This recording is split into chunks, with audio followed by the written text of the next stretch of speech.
Greetings my friends, how are you doing? This is Zeb from Zed Outdoors and I hope you're having an awesome day. So today's an early start to the day. So I'm with a good buddy of mine, Mark, maybe you see him in the background. He was with me on the previous video, so he's kindly come out with me today. And the purpose of today, we're in a local woodland near to kind of where I live. And the purpose today is to harvest some bramble cordage. Now, if you've been watching my channel in recent, kind of within the past couple of months, you've seen that I've done a detailed tutorial on how to make bramble cordage with a good buddy of mine, Mance, who's a head instructor at a school called Wilderness Pioneers in Oxford. So this particular video is not a tutorial. I am going to link to that tutorial, however, in the description just below the video, and if you watch that video, that will go through in precise detail how you go about making bramble cordage. Now, the reason why I need to make the bramble cordage is for my base camp, to use it as binding for the structure. And on my next visit down that's exactly what I'm going to be doing, building the actual base camp. So I'm finally getting around to it. So today the weather is touch wood so-so. It should be dry with a maybe possibility of a little bit of rain. So we're having a very chilled out morning. We're just going to go collect some brambles, start making the cordage. Mark is going to kindly knock us up some breakfast, so that should be pretty cool. And so this is just a short video just to document our time out. So hope you enjoy the rest of the video.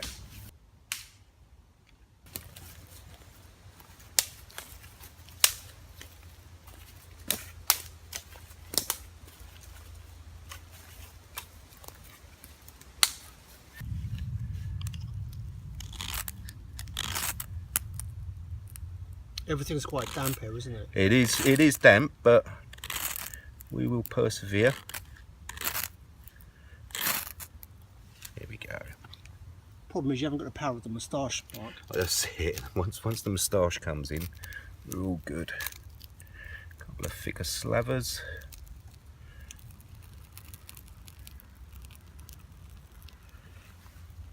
I should have. Preparation is everything.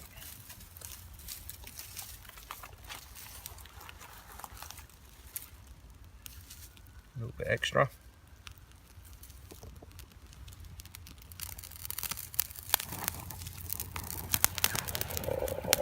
Look at that crackle sizzle. That's lovely, the old tars in the birch bark.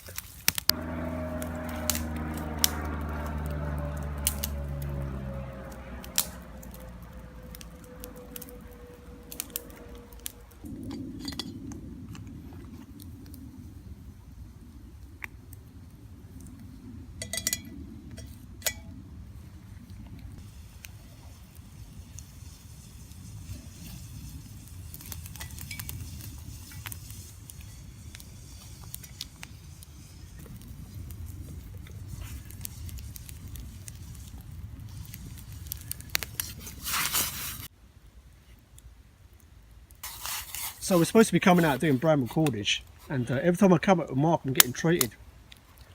So what's on the menu today? Oh, check that out. Is that poached eggs? It's going to be poached eggs. What we're actually going to make is eggs Benedict. Now, I've never done poached eggs in the forest before, so I could be setting myself up for a fall here. The main thing is you look like you know what you're doing, which is the main thing. And I've got the right tools. Look at this ancient timing device.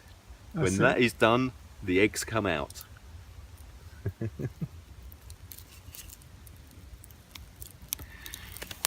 Right, in the meantime, we've got our buns getting a bit toasted here. Is it a euphemism? It is a euphemism. That's caught nicely on that side. Just keep that on a low That's quite flame. smart actually, using the bottom of the pan to... Yeah. Do you know what? I never thought of that, you know.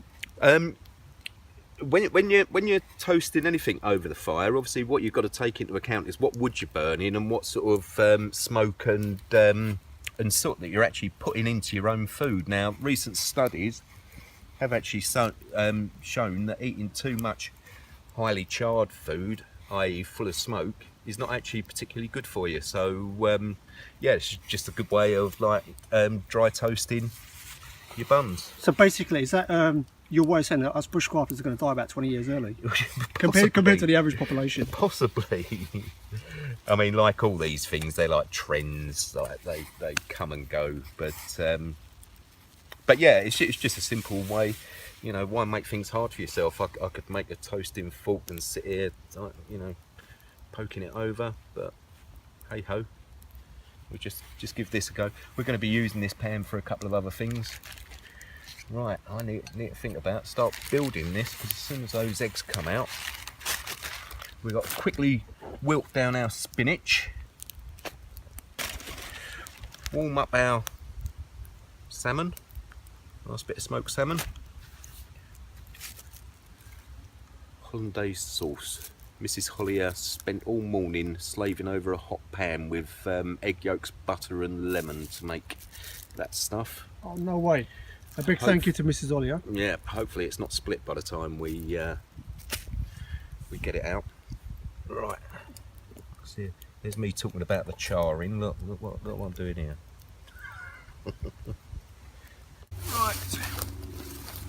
So we have eggs Benedict cooked over an open fire. Admittedly, I could have probably pulled the eggs out about 30 seconds earlier to get that nice runny yolk. But the good thing is we've got nice runny yolk in the hollandaise sauce. As you can see, dripping out. This is dripping. I'm getting more in my hand than I am in my mouth, I think. Oh. Well.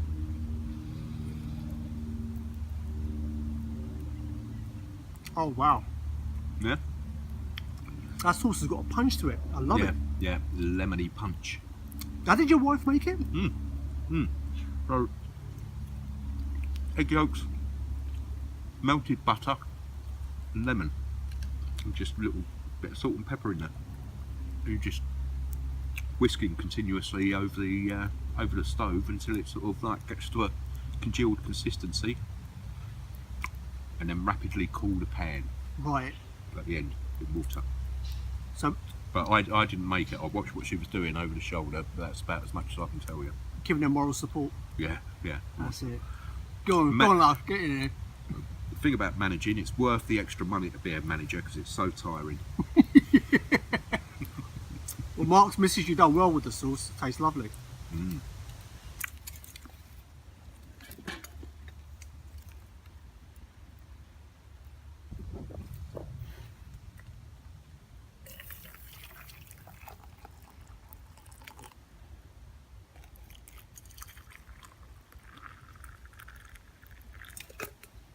Superbly done, sir.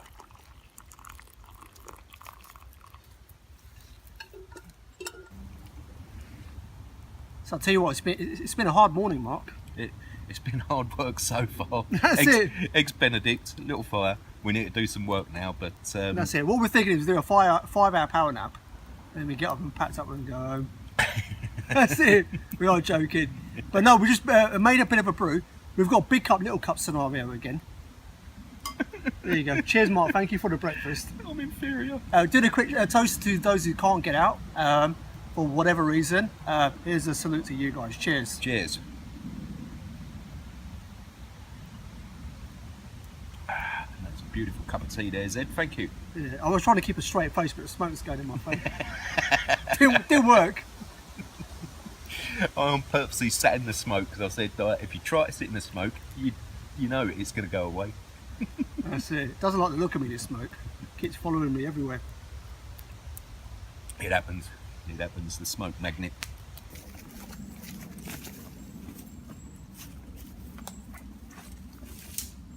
So we're in a good spot here. There's a lot of bramble over here. So we're just going to take a few pieces for now. I'm going to show Mark kind of the process, and then we're going to come back and forage a load more. So it's important you get your gloves. Like I said, it's not a tutorial. The tutorial's been covered on my channel, but we're pretty much going for the same process. We're looking for a good juicy bit here without getting stung to bits. So this bit here looks pretty decent. Let's cut that here. So that looks pretty good.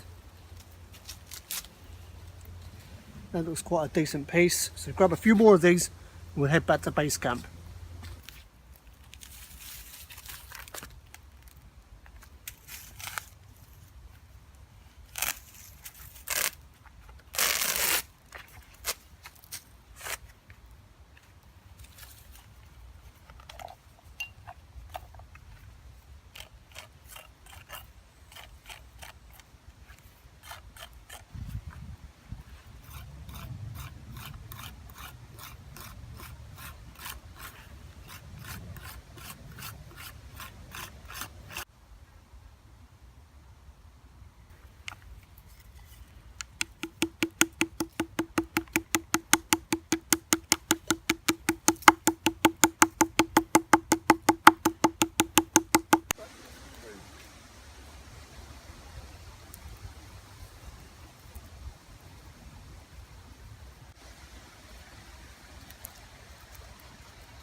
So here I have taken it off the stem. The first piece that I'd done, I actually scraped it off too much. And I always find when I'm making bramble cordage, it takes me 1 or 2 pieces, you know, to kind of really get into the flow of it and understand the bramble, how kind of wet or dry it is. But this is the second one. I'm much happier with this. So what I'm going to do is I'm going to process the rest of the bramble to this level here, and I'm most likely going to take it home and then actually do the weaving. So when you see the tutorial that I recorded with Manch, you'll see obviously the whole process through there. I'm quite happy with the second one. So there you go, we've done a batch of bramble. So it's hanging up here. Looks like a wig, doesn't it, for a scarecrow? So I'll be letting this dry. So I'm going to take this home and then obviously kind of weave it during the week. So there's a couple of lessons that I've learned. Number one, processing bramble butchers up your knife. Look at the state of that. I don't know if you can see it on the camera. Cool that. That's going to take some serious cleaning when I get home. Another thing that I learned also is when picking a bramble, a couple of things you've got to look out for. You want to look out for stuff that's as green as possible. We obviously picked up as fresh as we thought it would be. But as we kind of processed it down, we realised, and it's difficult to see on the camera, but it's gotten quite woody. So basically trying to separate the fibres off from the stem is really, really hard. And it's just, you can't do it, and it's just breaking off into little bits. So even if it's kind of lightly brown or whatever, it's just completely useless. So you want to pick stuff that's really green. And we also realise that you want to pick stuff that says kind of a wider thickness as possible. Obviously you're restricted by whatever you've got available to you. So sometimes a lot of the bramble can be quite thin. So it's still usable, but the main thing that we learned is, and processing quite a bit of it, because a lot of it we had to just throw away because we brought it down to this level and it just wasn't breaking off. It just was not breaking off. So we realised it's got to be quite green in terms of how you pick it. The other thing that we learned also, and it took a couple of goes, is when we're scraping off, and you'll see it in the tutorial, but when you're scraping off the outer layer, is to do it quite lightly. Yeah, hence why I butchered up the knife. But we've also learned to do it quite lightly and keep it at a moderate kind of pressure, enough just to scrape the outer surface. And it really does just take 1 or 2 bits of bramble for you to kind of get comfortable with it and take it off. Even then, you've got to be very, very conscientious of how you go about it. But lesson learned. So what's going to be happening moving forward is, I was just speaking to Mark off camera, and I realised that actually this bramble's going to take a lot longer than we thought it was going to be, enough to kind of need for the shelter. Now really for the shelter, we're only using it for binding, so it's not going to be holding any weight. So don't worry, in future videos I'm not going to be boring you to death by doing like 1500 like bramble cordage making videos. A lot of the stuff I'll be doing off camera, at home in my workshop, and obviously outside as well. But we realise we're going to have to make a lot of it as we move forward, when and as we're going to need it also. Because it's just time. We've got to be practical at the end of the day. You only have so much time in a week to make this stuff. But I am going to endeavour as much as possible in my spare time to make the bramble, have it basically ready. You know, so when and as you kind of need it for stuff around the shelter, you can just dig into your little stash and make it. So there you go. A lot of lessons learned by spending a day making bramble cordage.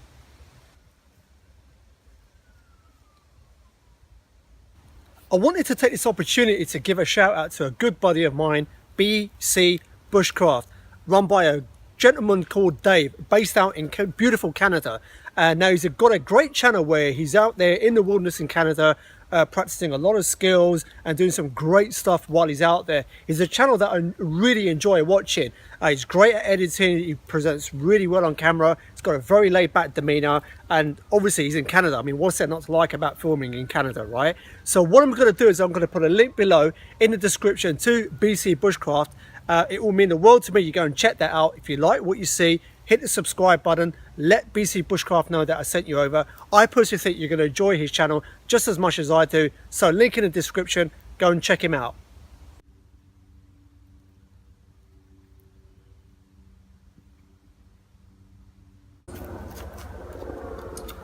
So with this one, in terms of cleaning up then, I'm probably just going to have to go home, get some sort of sponge or something. Yeah, like I say, I vaguely remember in my distant memory that there is, I've got a feeling it's either some sort of pine cone or some sort of seed pod from one of the trees, which actually helps get rid of the tannin. I mean, I don't think that's ever going to come back to be a shiny new knife again. So yeah. If any of you guys out there know what it is, then give Shed a shout and let him know. And any suggestions you'll give, we're going to pretend that we knew it all along. Yeah. We look really cool on video and give you no credit whatsoever. Yeah. No, that's the way we roll. That's it. You know, so as long as we're kind of transparent about our relationship here. So there you go, guys. That is a wrap for this video. A couple of things I wanted to say, that the eggs Benedict, there's going to be the Bushcraft police that are out there, right? Saying, where is the bacon, Zed? It's got bacon in it, the original. Well, it can do. I mean, like, people use either bacon, ham, or like we did, smoked salmon. Because we're posh. That's it. You can tell by our accents. That's it. You know, civilised there, man. We've got the Queen turning up in a couple of hours. Don't get more posh than that. So we use salmon instead of bacon, because I know someone's going to comment, you bacon lovers out there, right?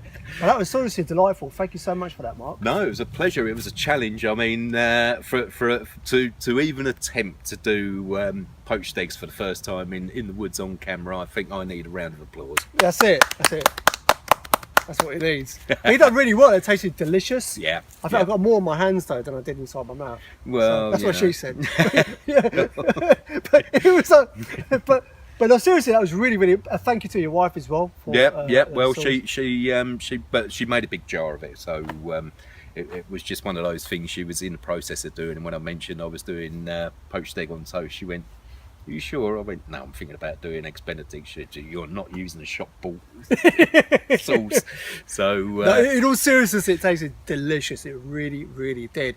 And as is always the case, it sounds cliche, but when it's cooked outdoors, it just has a bit of an extra kind of dimension to it. So like I said, today was about getting out, spending. We spent a good few hours out in the woods, relaxing, spending time with Mark, foraging around from Bramble, making Bramble cordage. A lot of lessons once again were learnt. Yeah, big mistake from me. Didn't bring my reading glasses, so the more intricate work, I was like, That's it. Hey ho, next time. That's it. Next time we'll bring the backup NHS glasses. Yeah. But no, we learned a lot of lessons, which was good. Taking it away, I think if I had to pick the one biggest lesson is I kind of underestimated, kind of the time involvement in terms of making enough cordage. Yeah. What you're going to need for and stuff. It does take time. But I found that the more that we were doing it, we just get into a bit of a process, which was good. So like I said, I'm going to be making a lot more outside of this kind of video that you're watching. I don't want to bore you guys to death for making like 50 videos about Bramble cordage. So, I don't want to put you guys through that. So what I'm going to be doing is making a lot of it off camera. And we will just realistically have to be making it on site when we're building the base camp. Now, all being well, in the next video or 2 videos, we'll be at the base camp location and we'll be making work on the shelter. The reason why it's taken a little bit of time is because I just wanted to finalize the actual plan for the design itself, and also getting clear about the wood selection and where we're going to source the wood from. So fingers crossed, we're about 95% sorted now on how that's going to happen. So fingers crossed within the next week, 2 weeks, at the time of recording this video, that shall be beginning. So hopefully you're going to start seeing the actual build now taking place. So as always, I hope you enjoyed this video. Like I said, it's just a very relaxed video, spending time with Mark. You're going to be seeing Mark in future videos. So look forward to that. I mentioned BC Bushcraft just earlier. I'm going to put a link to his channel just down below. Please do go check that out. A lot of people have asked about connecting with Mark. Now, I know he's been reluctant, in terms of me putting out a link, but unbeknownst to him, I'm going to put a link to his Instagram. So he's very relaxed with his Instagram. He doesn't kind of like take it in this professional manner, but he actually posts some really good stuff. He's a homesteader. He kind of has his allotment. He's growing a lot of cool stuff. So whether he likes it or not, I'm going to put a link to his Instagram down below. So make sure you do go and check that out. If you like what you see, at the very least, you can see the appearance of his moustache coming back again. I mean, that itself is just worth following his profile for. When you see that moustache just kind of gradually growing back. Been trying my best. I've put manure on it this week. That's it. God, it's nice, right under your nose. That's it, right time of year as well. Right time of, done a pH testing on his moustache, making sure it grows properly. But I'm going to put a link to his Instagram below. Please do go check that out. And there you go. Hope you enjoyed this video. And as always, for Mark and myself, I hope whatever you're doing, you have a blessed day, a blessed week ahead. This is Zed from Zed Outdoors. Peace out. You've done it again. I need to get the hat. Well, you've got your peace out. I've got my show me bald head. That's it. I need to get a hat now.